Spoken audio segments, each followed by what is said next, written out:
are in there personal, so you always have a chance to get to talk with them personally if it's any problem, and they always help out, and they even talk in groups if it's questions. So and Elena especially is real good at answer questions when people ask in groups and such. So it's a more open and direct communications between people in Inworlds, and I hope we can continue to have it like that.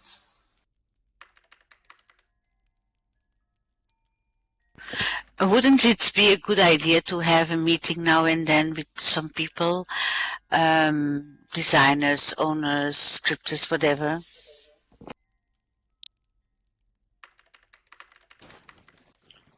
This is Akira. I'd like to say something, if I may. Yes, go ahead. Going back to the issue of the griefers, pretty much ever since I've been in SL, and I've been in SL for a little over 2 years, I've noticed that there had been at one point a big influx of griefers, and that's one of the reasons why I got a hold of the HUDs that I currently have. It's not to, attack anyone like here, for instance, but it is to, I use them more for protection. For instance, Nidhi and Bix over there, they're more or less like my family here in SL. Nidhi is my sister and Bix is like my brother. Let's say a griefer happens to pop in here and starts hitting people. I can pop on one of my HUDs and I can start putting shields around everybody. These are allied shields, and it does help protect people. Therefore, then I can then run interference and keep the griefers busy while they get the heck out of here. But as far as Inworld, I was once over there before, and I found that it was extremely plain.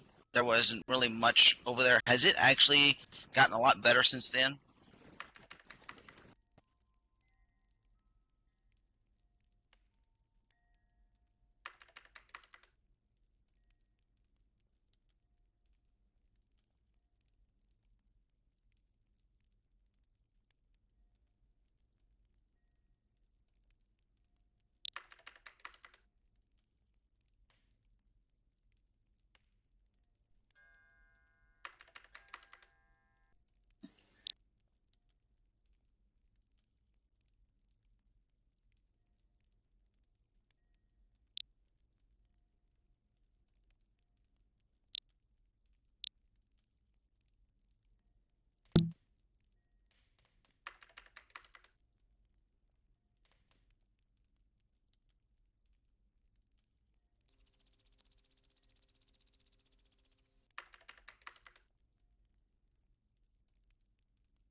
Hey guys, I'm kind of watching what you're saying about griefing and so forth. I'm to understand that's a question or a concern?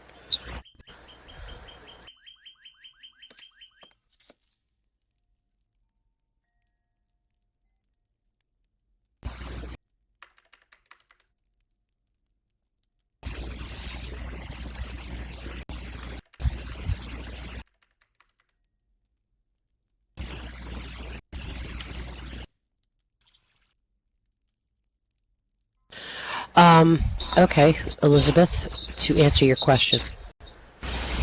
It's not around newbies. It's around the game on a whole. Basically what's happening is you're getting a whole resurgence of, kids that are allowed on grids now. And I don't mean child avies, I mean kids. It's the way that it is, and as Inworlds builds, the same way that SL did, you're going to see kids coming into games and messing with people. It isn't grown-ups, guys. It's kids. They're bored, they're pissed off at the universe, and yeah, as things get more popular, you're going to see more griefing. But I can tell you over in InWorlds, it's next to minimal. It's next to zero, and you can almost always track those people from SL, from Aviation, from every grid you can think of. They come into the games, period, and cause trouble. I can tell you that InWorld's founders will answer you way faster than Linen Labs will.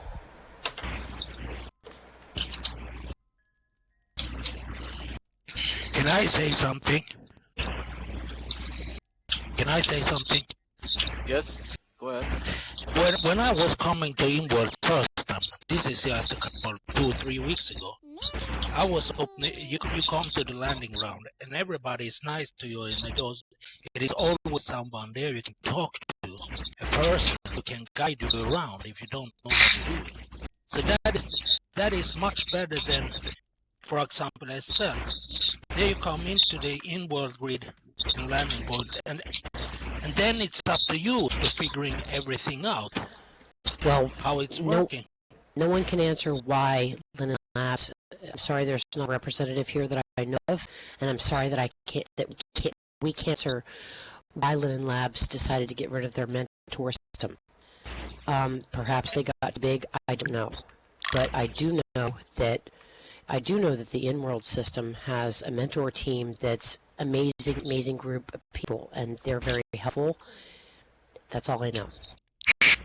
Yeah, and that's what is so good to be in worlds, because if you have a question or anything, you can answer right away to ask somebody. You don't have to send a ticket or something. If something, you get the answer right away. Why it's doing that? You don't have to wait. And that's what I like about InWorlds. Well, again, I don't think personally it's a choice between Worlds and SL. SL is a wonderful place. It's an amazing virtual grid that's been created over all these years. And you guys shouldn't have to choose between both. You can both. On terms of protection from griefing or from content theft, guys, that's all on you. It's also a matter of perhaps sometimes not taking it so seriously. Enjoy your game. But InWorlds is a really cool place to go and be creative.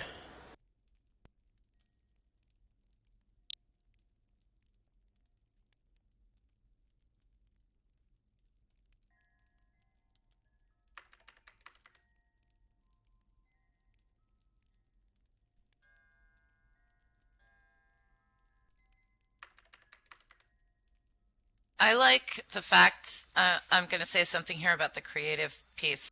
I like the fact that when I got there, I was able to build things, and I was able to upload and download textures and rework textures, and in the end, I was able to offer my products for way less than I would have to offer them here, because I didn't have the upload costs. I wasn't out of pocket for that. I do think that we need to, as businesses, we do need to charge for our products. And I think that it's nice that we're able to have less of an overhead cost if we choose to do the business aspect. One of the best things that I've experienced is the fact that all the working that I've done on the pieces that I do build hasn't cost me anything at all. And so I saw that in the beginning as being a benefit, because I could go to InWorlds and I could create and I could make things, and then when I transport before the TOS change, I thought, okay, once I get it completed and to the point where I really like it, then I upload it into SL and put it in my store here. Because of waiting on the TOS changes for SL, I have to be honest, me personally, I am holding back on putting anything new into Second Life. I am only using what is already there. And until that gets settled, I probably won't put anything new here. I keep all my new creations over in InWorlds. Guys, I'll give you a little bit of history based on what Zia just said. And I'm not going to, I don't know if there are Linen Labs developers here or presenters here, but this is the way I No, see it. they're not. Okay, but this is the way that I see it. Basically, historically, what happened was Linen Labs is trying to create a server-sized code for better graphics. A better experience for everyone, okay? Most grids are. And you probably say yes to that. Everyone's trying, okay? But they've been trying to implement the new server-sized code that's been going on for a long time. However, if you have an older computer, you don't understand it, or you can't update it, can't afford it, whatever. What that did was it alienated a lot of people because suddenly everything went gray. They had older computers. They saw a lot of people going over to. I'm terribly sorry about that.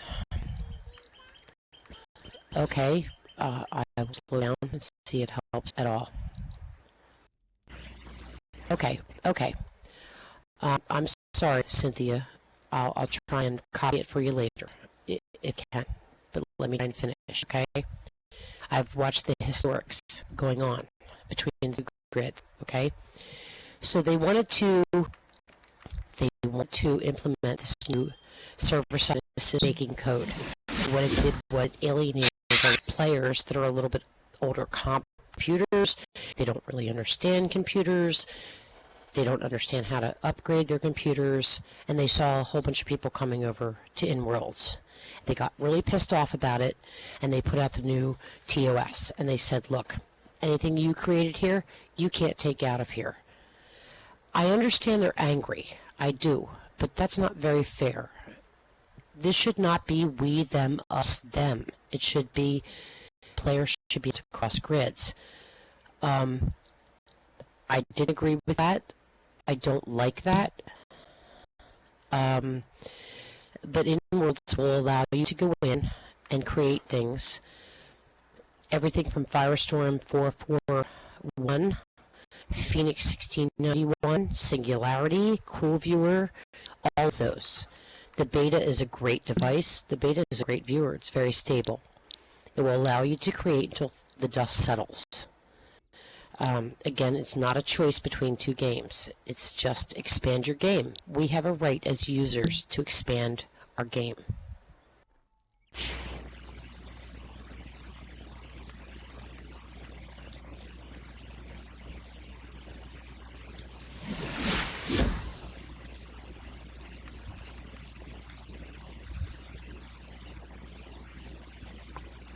From a gamer's perspective, how I've always seen things is I pay for my World of Warcraft account.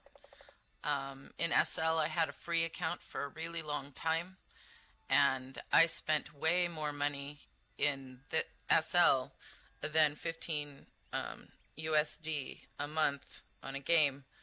But I also produced a lot of income in SL as well. I see it as I'm a gamer. This is what I choose to do on my off time to get away from my real life. And so I know that I have an out-of-pocket expense as far as real money is concerned. I also know that each grid has its own economic system that I can tap into. And I do utilize that.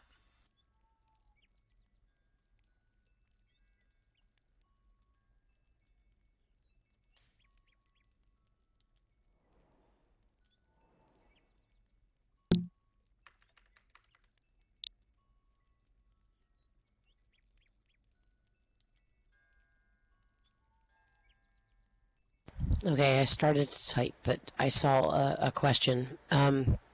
Again, guys, I'll go back to what I said in the very beginning.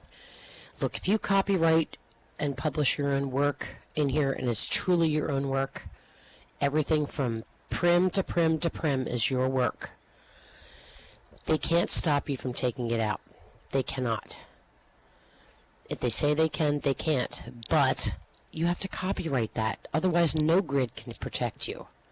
No grid can. And to ask Elenia or any of her team or any of the team in SL to protect you when you're not willing is not cool.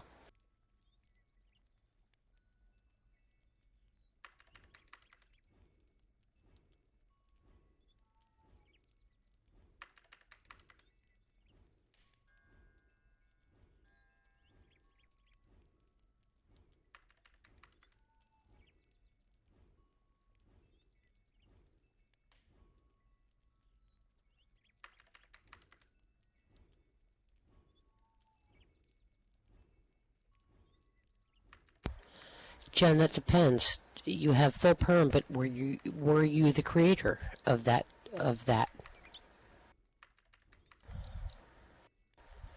I've bought a lot of textures from all kinds of places, but if you don't have full perms on that texture, if you weren't the creator, then no, you cannot transport it. I also have an answer for that as well. I have purchased several full perm items from creators here in SL, and I have approached those creators and asked for permissions to use them in InWorlds. Some of those creators have given me extended rights or extended permissions, and they know that I am taking their items into SL.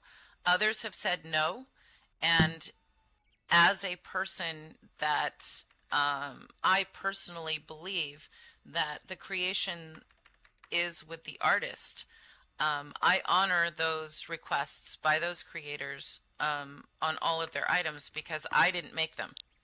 There's no way I could even copy them. So there's no way in the world I'm going to try and pretend that I was the creator of anything.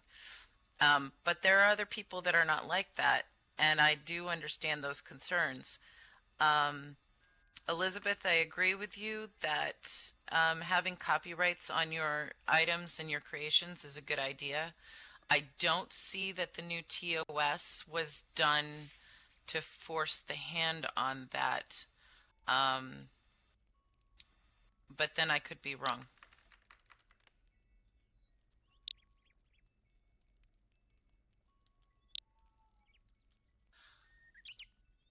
Well, if Um, I can break it in here a little while. We have the center on both sides of the world, and if you see anything that's suspicious and such, it's a good place to report it to us at the center, because everything that's happened on both sides, that's if it's griefers or anything problem, we send out notice in both worlds at the same time to inform the people on both sides, so the word gets out quick as hell if we just get to know about it, and we inform our members, and they can tell their friends and so on. So a word in our group is spread quickly as hell in both worlds, I can tell you. See, that's one of the things that we're not used to here in SL, and I think as far as customer service is concerned, Linden Labs has definitely slacked off on that. The communication in InWorlds, the ability to actually go and talk to a store owner or talk to one of the founders and have a conversation with them, that's something that's available over there. We don't have that availability here. When I first started playing in SL, I did have the ability to talk to Lindens and have conversations and ask questions. But about 3 or 4 years ago, that stopped. And I had a break. My experience was that I had a break in play, and I came back, and I was at Cloud, and I stayed at Cloud for a very long time. I contacted Linden Labs, and they said because I was a free account and I was not a premium account, that I was not allowed to have any kinds of support. The people that eventually actually helped me fixed the bug on my avatar was Firestorm. It was not SL.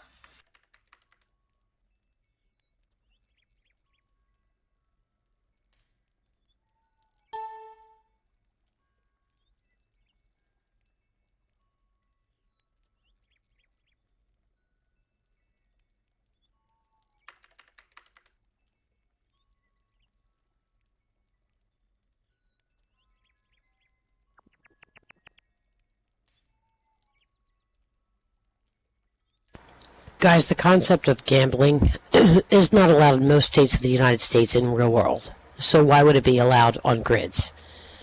I mean, come on. Come on.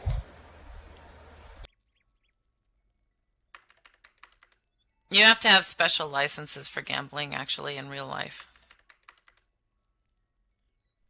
It's just, really, don't expect too much.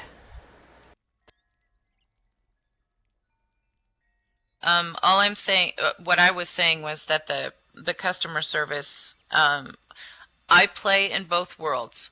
I have appreciation for both grids equally for different reasons.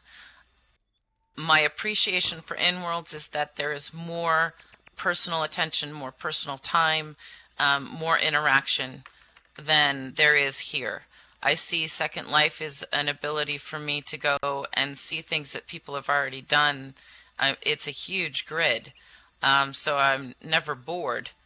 And InWorlds, I get to go and I actually get to be more social than I've ever been in SL for the last 3 years, I think. Yeah, and if I can break in a follow-up on that too when it comes to gambling. Even if it's fun to gamble, we need to respect that InWorlds is a small company, and it's their private pockets that finance this. So if it would be gambling there, and it would be problem, and it would be lawsuits and stuff. It's the private persons behind it that would have to deal with it, and I can't see how it's fair to put the resource to do that on the founders on the InWorlds. It's, as I said, it's a small company, so we need to respect it, and what we got there, I think we should be really happy. It's working as well as it does with the limited resources that they have, since that's private owned, and it's they working for free most of the time. Can I put the point into the gaming things, because I have a really good experience on online gaming, how to build a set.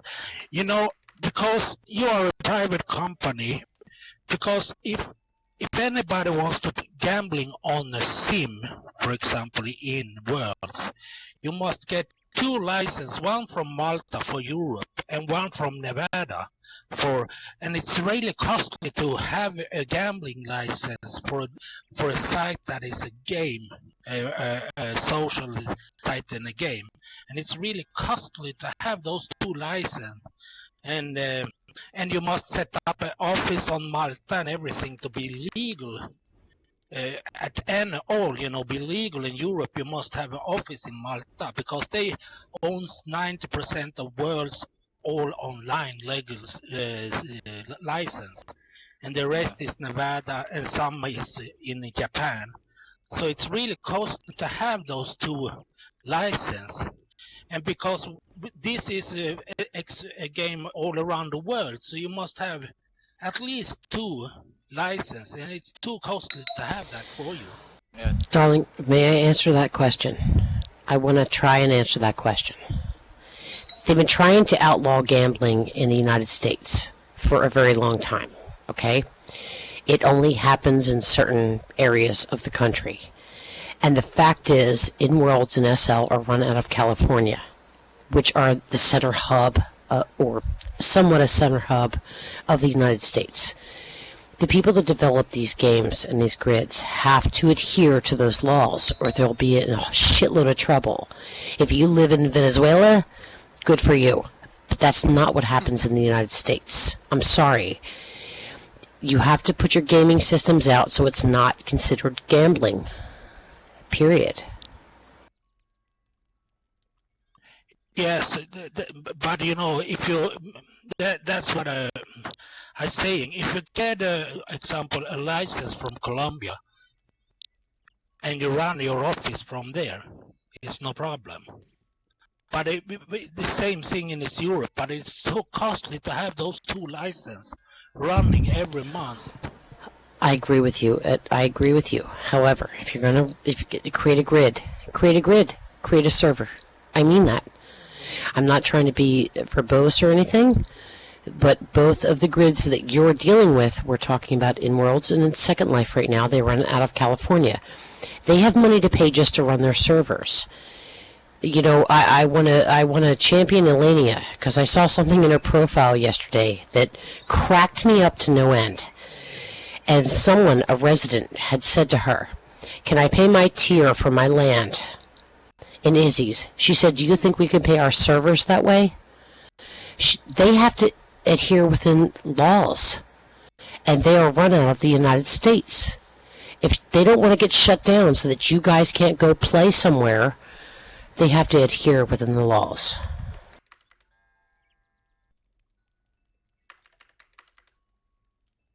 And you know, the truth is, if people really want to gamble for money, or in the United States, it's legal to gamble on Native American reservations. There are casinos all over the place. So if you want to gamble, go real life to the places where you can gamble. If you want to do a virtual world and play in a virtual world, then do that. You know, gambling is one of those, this is a personal opinion. Gambling is one of those things that's a real life thing. And, you know, it's kind of silly to waste your time, in my personal opinion, in these virtual worlds, sitting at a table, sitting on your butt and a computer, and gambling.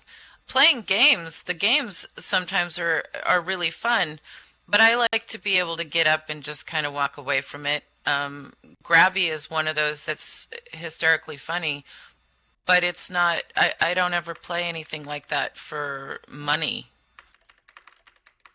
Yeah, well, since I'm a fan of the facts, I just need to correct one thing.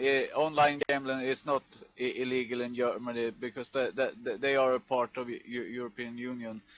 But the thing is, you have rules about it in each country, and like in Sweden, it's totally forbidden to gambling in private ways, but it's okay to do it if the government does it.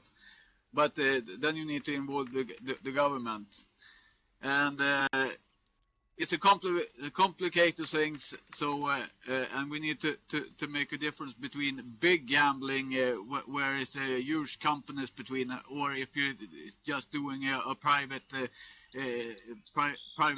card game between friends or something that no one cares about, not in the real world, or in the grid cider. So but it's a different thing when it grows to be a big gambling thing, like you have huge games in Second Life here, but on the other hand, Linden Lab have the resource to handle any lawsuits that comes with that, and that's not the size we have on things in InWorlds, not yet anyway. So we should be happy. We can create in there, I think. If we want to get gambling, we can go into Second Life. So it's not really that big of a problem, I think. Guys, I think that both worlds offer so much stuff that gambling isn't the issue. And if you have a problem with the gambling citations, contact your congressman in your state, because honestly, these grids are run by laws, by all of it real life laws, not just, these are corporations.